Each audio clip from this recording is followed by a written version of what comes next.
टीना अब बिल्कुल निर्दयी हो चुकी थी। उसके अंदर प्रणय और यूसुफा को लेकर जरा सी भी रियायत नहीं रह गई थी। जो टीना कभी प्रणय के इशारों पर नाचती थी, आज वो अपनी पूरी ताकत से सिर्फ प्रणय को बर्बाद करने में लगी हुई थी। यूसुफा को दुख पहुंचाने का एक भी मौका वो अपने हाथ से नहीं जाने दे रही थी। एयरपोर्ट पर अभी तक टीना के काफी फैंस मौजूद थे। सभी टीना टीना चिल्ला रहे थे। कुछ के हाथ में टीना के नाम की होर्डिंग्स और उसकी फोटोज भी थी। सही मायने में ये पीजी ग्रुप के लिए एक गर्व की बात थी, लेकिन ये सब देखकर प्रणय का गुस्सा 7वें आसमान पर था। टीना अब उसके और पीजी ग्रुप के कंट्रोल से बाहर हो चुकी थी। उसकी फैन फॉलोइंग बहुत ज्यादा बढ़ चुकी थी।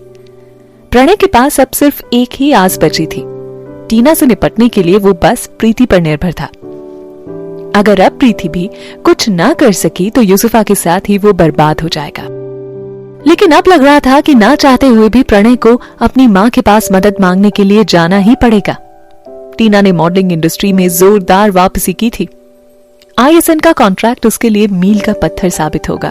अब उसके लिए बड़ी बड़ी कंपनियों का कॉन्ट्रैक्ट हासिल करना बेहद आसान था। ISN के इस कॉन्ट्रैक्ट के साथ ही टीना ने मॉडलिंग इंडस्ट्री में दोबारा से अपने पैर जमा लिए थे। प्रणय ने जब यूसुफा और टीना की न्यूज देखी तो उसका दिमाग खराब हो गया। घर पहुंचने के बाद उसने यूसुफा को इग्नोर करते हुए खुद को अकेले कमरे में बंद कर लिया।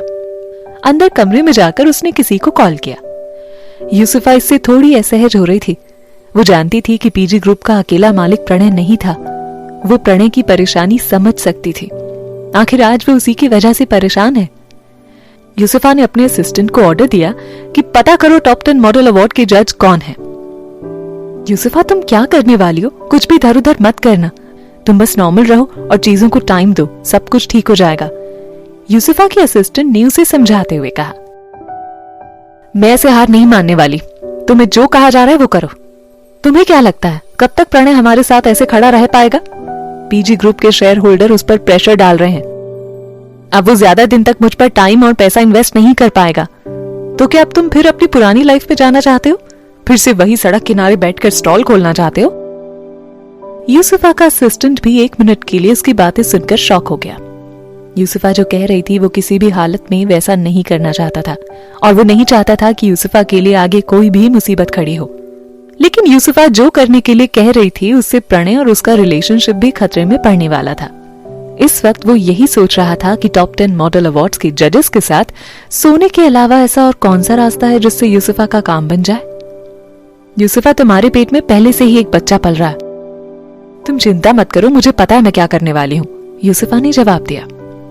यही इस इंडस्ट्री की कड़वी सच्चाई है। अब तक यूसुफा को लगता था कि इस इंडस्ट्री में उसके लिए प्रणय से बेहतर कोई इंसान नहीं है। लेकिन सीक्रेट मैगजीन की घटना के बाद यूसुफा को लग रहा था कि अब प्रणय उसकी किसी भी तरह से मदद नहीं कर सकता है। इसीलिए अब वो खुद की प्रॉब्लम्स को सॉल्व करने का कोई दूसरा तरीका ढूंढ रही थी। एक समझदार आदमी हमेशा खुद को परिस्थितियों के अनुकूल ढालता रहता है। उधर स्टडी रूम में खुद को अकेले बंद करके प्रणय ये सोच रहा था कि आखिर यूसुफा को कैसे प्रोटेक्ट किया जाए, जबकि कमरे से बाहर यूसुफा प्रणय की बलिदानी देने की प्लानिंग कर रही थी। टीना की वापसी, सीक्रेट में उसका धमाल मचाना और फिर ISN की डील हासिल करना, ये सब पीजी ग्रुप के लिए और प्रणय के लिए बहुत खुशी की बात थी। लेकिन फिर भी प्रणय खुश नहीं था। अमेरिका से वापस आने के बाद टीना लगातार 2 दिनों तक ISN के लिए शूट करती रही। अभी तक वो एक बार भी पीजी के ऑफिस भी नहीं जा सकी थी। 2 दिनों के बाद जब शूट खत्म हुआ तो वो पीजी ग्रुप के ऑफिस पहुंचे। पीजी ग्रुप के CEO के ऑफिस में टीना प्रणय के सामने खड़ी थी। प्रणय ने टीना से कहा, टीना, अब तो तुमने सब कुछ पा लिया है जो तुम चाहती थी। अब प्लीज यूसुफा को भी एक मौका दे दो ताकि वो भी कुछ कर सके। टीना ने प्रणय की तरफ देखते हुए बड़े आसान से शब्दों में जवाब दिया, जब हम US में थे तो क्या तुमने मुझे एक भी मौका दिया था? नहीं ना, तो अब मुझसे भी कुछ ऐसा एक्सपेक्ट मत करो। टीना, प्रणय अपने गुस्से का घूंट पीकर रह गया। वो जानता था कि इस वक्त टीना से बहस करने का कोई फायदा नहीं है। समय आने पर वो टीना को जवाब देगा। प्रणय ने फिर रोमा की तरफ देखते हुए कहा, रोमा, तुम अपना बैग पैक कर लो, तुम्हें दूसरे आर्टिस्ट के साथ काम करना है। अब मैंने टीना के लिए नई मैनेजर का इंतजाम कर दिया है। ये सुनकर रोमा के चेहरे का रंग उड़ गया। वो परेशान होकर टीना की तरफ देखने लग गई। टीना ने प्रणय की तरफ देखते हुए कहा, अब ये कौन सा नया गेम खेलने जा रहे हो? टीना, अभी तुम्हारे कॉन्ट्रैक्ट के खत्म होने में 3 साल का वक्त बाकी है। रोमा मेरे कंपनी की मैनेजर है, मैं उससे जो काम चाहूं ले सकता हूं, इसमें तुम इंटरफेयर नहीं कर सकती। अच्छा, तो तुम मुझे इतना तो बता ही सकते हो कि तुमने मेरे लिए अब किसका इंतजाम किया है? क्या नाम है उसका? टीना ने रोमा को आश्वासन देते हुए प्रणय से पूछा। रोमा जानती थी कि आज नहीं तो कल टीना को एक अच्छी मैनेजर मिल जाएगी, लेकिन इसके बाद उसका इस कंपनी में रहना मुश्किल हो जाएगा। पहले वो यूसुफा के कहने पर टीना के पास आई थी, लेकिन बाद में वो टीना की ही साइड लेने लगी थी। अब अगर वो टीना से अलग हो गई तो यूसुफा उसका पीजी ग्रुप में रहना मुहाल कर देगी, लेकिन टीना कभी ऐसा नहीं होने देगी। अगर वो रोमा से अपना साथ नहीं रख पाएगी तो उसे यूं ही यूसुफा और प्रणय के भरोसे नहीं छोड़ेगी। ये बात रोमा भी जानती थी कि टीना जो ठान लेती है वो करके ही छोड़ती है, इसीलिए वो धैर्य के साथ टीना पर यकीन करके शांत रही। कल कंपनी की तरफ से तुम्हारे लिए एक सेलिब्रेशन डिनर रखा गया है। उसी डिनर में तुम्हारी नई मैनेजर भी मिल जाएगी। चिंता मत करो, उसके पास रोमा से ज्यादा एक्सपीरियंस है, तुम्हें बहुत पसंद आएगी वो, प्रणय ने टीना को समझाते हुए कहा।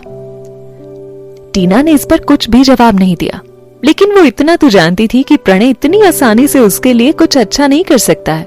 जरूर इसमें कोई ना कोई चाल होगी, लेकिन जब तक सब कुछ सामने नहीं आ जाता कुछ बोलने का फायदा नहीं है। प्रणय के ऑफिस से बाहर निकलते हुए टीना ने रोमा की तरफ नजर डाली और आंखों के इशारों में ही उसे समझाया कि उसने जो कुछ भी काम उसके साथ रहते हुए किया है उसकी डिटेल प्रणय के पास नहीं पहुंचनी चाहिए। रोमा भी इशारे में ही सब कुछ समझ गई। आखिर वो टीना के लिए इतना तो कर ही सकती है। रोमा कहाँ है? जैसे ही टीना बाहर आई रितिका ने पूछा। प्रणय ने उसे किसी दूसरी आर्टिस्ट के साथ लगा दिया है और मेरे लिए नई मैनेजर ढूंढ ली है, टीना ने जवाब दिया। और कौन है ये नई मैनेजर? रितिका ने परेशान होते हुए पूछा। लेकिन टीना ने कोई जवाब नहीं दिया। उसने अपनी आंखों पर चश्मा चढ़ाया और वहां से सीधे अपने घर लॉर्ड्स रेजेंसी आ गई। यहाँ रणविजय पहले से ही मौजूद था। टीना ने घर पहुंचते ही उसे सारी बात बताई। फिर रणविजय ने टीना की तरफ थोड़ी शक भरी नजरों से देखते हुए कहा, टीना, इस वक्त जो मैं सोच रहा हूं क्या तुम भी वही सोच रही हो? टीना, क्या? रणविजय, ये नई मैनेजर कहीं प्रीति तो नहीं? टीना ने भी मुस्कुराते हुए कहा, सही कह रहे हो तुम।